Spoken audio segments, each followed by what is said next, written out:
Abangan din natin baka maging nanay na si Sarah. Iyan ang nasambit ng isang showbiz reporter.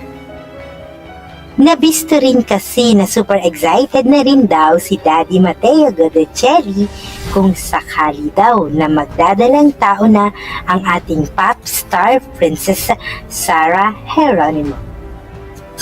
Naganap ito nang i-celebrate nila ang birthday ni Sarah Geronimo. Mateo was cheering her on, saying that she would wish for babies. Noong nagbo-blow ng birthday candle si Sarah Geronimo, nung nag-wish siya, ito ang sabi ni Mateo. Babies! Babies, ha? You wish for babies. Parang are sure na saying that it's possible that fans might know this year that Sarah is pregnant. Malay mo naman, ngayon nating taon malalaman na buntis si Sarah.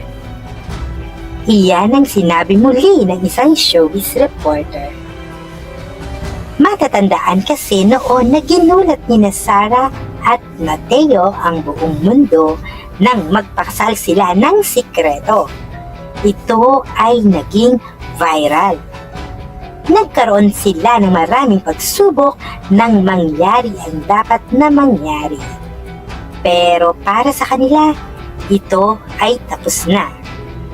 Pero looking forward na ang couple para sa pagdating sa nalalapit ng kanilang baby or babies.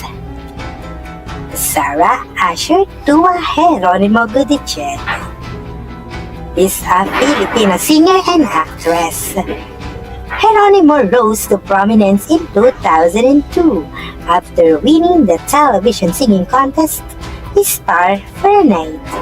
Ipinanganak noong July 25, 1988 sa Santa Cruz, Manila.